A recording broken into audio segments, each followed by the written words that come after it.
चलिए आज सक्सेस को लॉजिकली डिकोड करते हैं। एक बार एक स्टूडेंट मेरे पास आया, उसकी आंखें सूजी हुई थी, थोड़ा थका हुआ लग रहा था। तो बोला सर पिछले पूरे हफ्ते मैंने 12 घंटे पढ़ाई की, आज एग्जाम था और मुझे कुछ भी याद नहीं रहा, क्या मैं स्टूपिड हूँ? तो मुझे सुन के बहुत दुख लगा, क्योंकि बच्चा स्टूपिड नहीं था, वो इनएफिशिएंट था।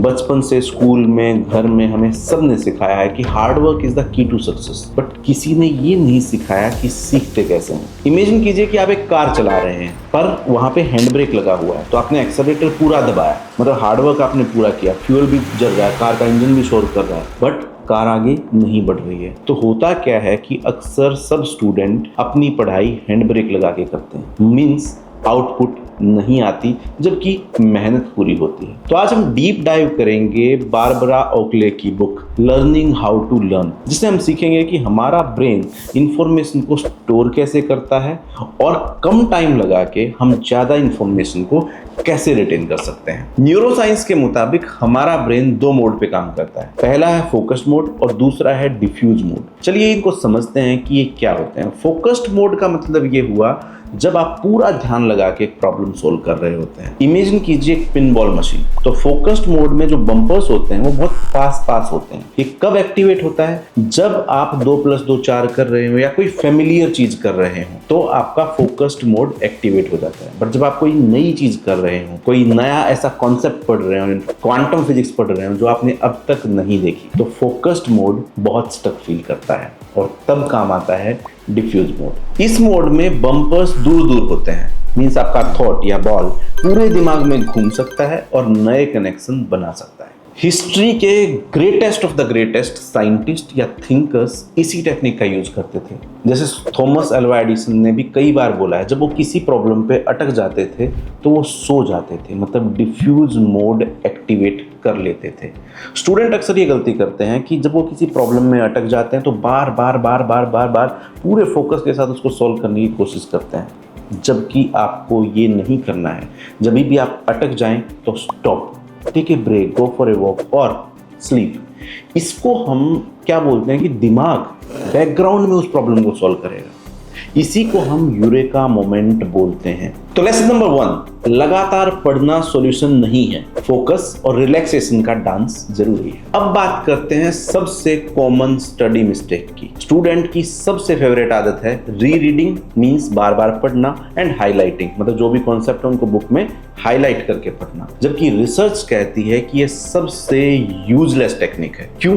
क्योंकि जब आप बुक खोल के पढ़ते हैं तो जैसे ही आप उस लाइन पे आते हैं आपको याद आ जाता है और आप बोलते हैं अरे हाँ ये तो मुझे आता है, ये भी मुझे आता है, ये भी मुझे आता है, और जैसे ही बुक बंद होती है आपके दिमाग के दरवाजे भी बंद हो जाते हैं और आपको कुछ याद नहीं रहता। तो फिर सही तरीका क्या है? सही तरीका है एक्टिव रिकॉल। एक पेज पढ़ने के बाद अपनी बुक को बंद करना और फिर सोचना कि मैंने उस पेज पे क्या क्या पढ़ा था। आपको ये बार हर पेज पे फॉलो करना है। शुरू में बहुत मुश्किल होगा, आपके दिमाग में दर्द होगा और बहुत आपको ऐसा लगेगा यार ये मैं क्यों कर रहा हूँ, बट ये जो दर्द है यही लर्निंग है। जब हम ब्रेन को फोर्स करते हैं इंफॉर्मेशन रिट्रीव करने के लिए, तभी न्यूरल कनेक्शन बहुत स्ट्रांग होते हैं। इसलिए एक्टिव रिकॉलिंग बहुत सही तरीका है जब भी आप पढ़ रहे हो। और दूसरा, इसमें एक छोटी सी चीज आप ऐड कर सकते हैं, चंकिंग। आपका दिमाग बिल्कुल आपकी तरह ही काम करता है। जैसे आपको अगर एक मोबाइल नंबर याद करना हो तो आप उसको चंक्स में याद करेंगे, मतलब तोड़ के याद करेंगे। 10 नंबर हैं तो 3 नंबर, फिर 3 नंबर, फिर 4 नंबर, या 4 नंबर, 3 नंबर, फिर 3 नंबर। दिमाग भी बिल्कुल वैसे ही काम करता है। तो इंफॉर्मेशन को चंक्स में तोड़ें, पहले बेसिक्स को समझें, फिर कॉन्टेक्स्ट को समझें, फिर आप एप्लीकेशंस पे जाएं। इससे आपका दिमाग इसको हमेशा याद रखेगा। एक्टिव रिकॉलिंग जो आप हाईलाइट करते हैं उससे 10 गुना ज्यादा इफेक्टिव है। हम सब प्रोक्रेस्टिनेट करते हैं, लेकिन क्यों? क्या हम सब आलसी हैं? नहीं। मेडिकल इमेजिंग स्टडीज में पाया गया कि जब भी हम किसी ऐसी चीज के बारे में सोचते हैं जो हमें ज्यादा पसंद नहीं है, जैसे कि मैथ्स का होमवर्क, जैसे कि पढ़ाई, जैसे कि कोई एग्जाम देना, तो हमारे दिमाग का pain centre means insular cortex activate हो जाता है। हमारे दिमाग को लिटरली पेन होता है। तो फिर दिमाग क्या करता है? दिमाग ये करता है कि आपके दिमाग के दर्द को दूर करने के लिए आपको डाइवर्ट करता है।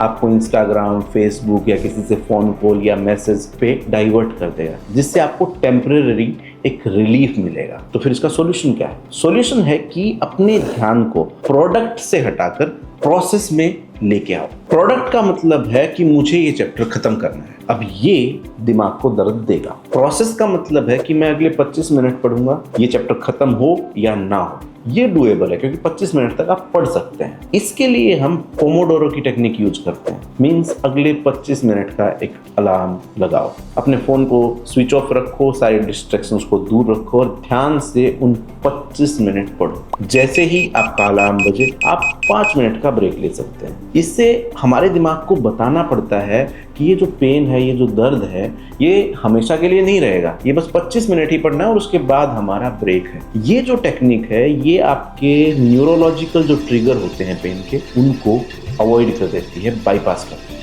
पेरेंट्स और स्टूडेंट्स जो एग्जाम से पहले ऑल नाइटर्स मारते हैं, मतलब पूरी रात बैठ के पढ़ते हैं, अपने दिमाग को सबसे ज़्यादा नुकसान पहुंचा रहे हैं। क्योंकि होता क्या है, जब हम पूरे दिन काम करते हैं तो हमारे दिमाग में, हमारे ब्रेन में मेटाबॉलिक टॉक्सिन्स जमा हो जाते हैं, मतलब जहरीले पदार्थ इन लिटरल सेंस जमा हो जाते हैं। और जब हम सोते हैं तो हमारे जो ब्रेन सेल्स वो एक्चुअली सिकुड़ जाते हैं, श्रिंक हो जाते हैं और फ्लूइड उन टॉक्सिन्स को साफ कर देता है। अगर आप नहीं सोएंगे तो वो टॉक्सिन्स ब्रेन में ही रह जाएंगे, आपका थिंक टैंक गंदा होगा और आप फोकस तो कतई नहीं कर पाएंगे। दूसरी बात ये भी है कि जो पूरा दिन लगा के आपने फोकस करके जो पढ़ाई की है वो कच्ची ईंटें हैं। जब आप सोते हैं तो नींद उनके ऊपर सीमेंट लगा के उनको पक्का करती है। तो जो सोना है, जो नींद है, जो स्लीप है, वो लर्निंग प्रोसेस का एंड नहीं है, वो लर्निंग प्रोसेस का हिस्सा है। इसलिए एग्जाम से पहले वाली रात खासकर 1 घंटा ज्यादा पढ़ने के बजाय 1 घंटा ज्यादा सोएंगे तो दिमाग ज्यादा फ्रेश रहेगा। तो चलिए समराइज करते हैं आज की लर्निंग टेक्निक्स को।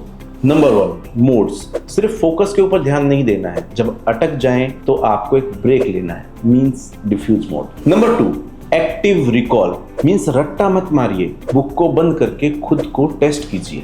Number 3, Pomodoro. प्रोक्रास्टिनेशन एक दर्द है, बट 25 मिनट के चंक्स में इसको हैंडल कर सकते हैं। Number 4, sleep. सोना टाइम वेस्ट नहीं है, ये टाइम है ब्रेन की सफाई का और मेमोरी को सेव करने का। पढ़ाई एक स्किल है, इसे फोर्स से नहीं स्ट्रेटजी से जीता जा सकता है। अगर आप चाहते हैं कि पोमोडोरो टेक्निक पे स्टडी विद मी पे एक लाइव सेशन करूं तो कमेंट में स्टडी स्मार्ट लिखें। ध्यान रखें कि पोटेंशियल सबके पास है, कमी है तो बस स्ट्रेटजी की है। चैनल को सब्सक्राइब कर लो and let's learn how to learn.